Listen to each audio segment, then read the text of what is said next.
ભક્તિનું જે મૂળ છે ને મૂળ ઈ પાકું નથી થતું. ભક્તિ મુક્તિ કા મૂળ ઈ મૂળ છે પણ ઈ પાકું થતું નથી.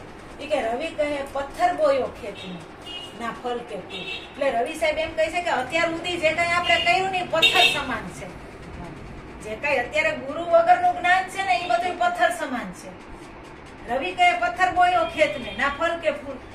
તો એનાથી જે જો અહીંયા મિલરબાઈ નું ભજન છે, ગુરુ મારા સતની વેલડિયા ઉડા દત્ત ફળે લાગ્યા રે હા. કે બીજ વર્તીને તમે બીજ વાવો અને વાવો રે વિશ્વાસમાં. કરણીના તમે ક્યારા કરો અને પ્રેમના શીશ જો એમાં પાણી. ગુરુ મારા સતની વેલડિયા ઉડા દત્ત ફળે લાગ્યા છે.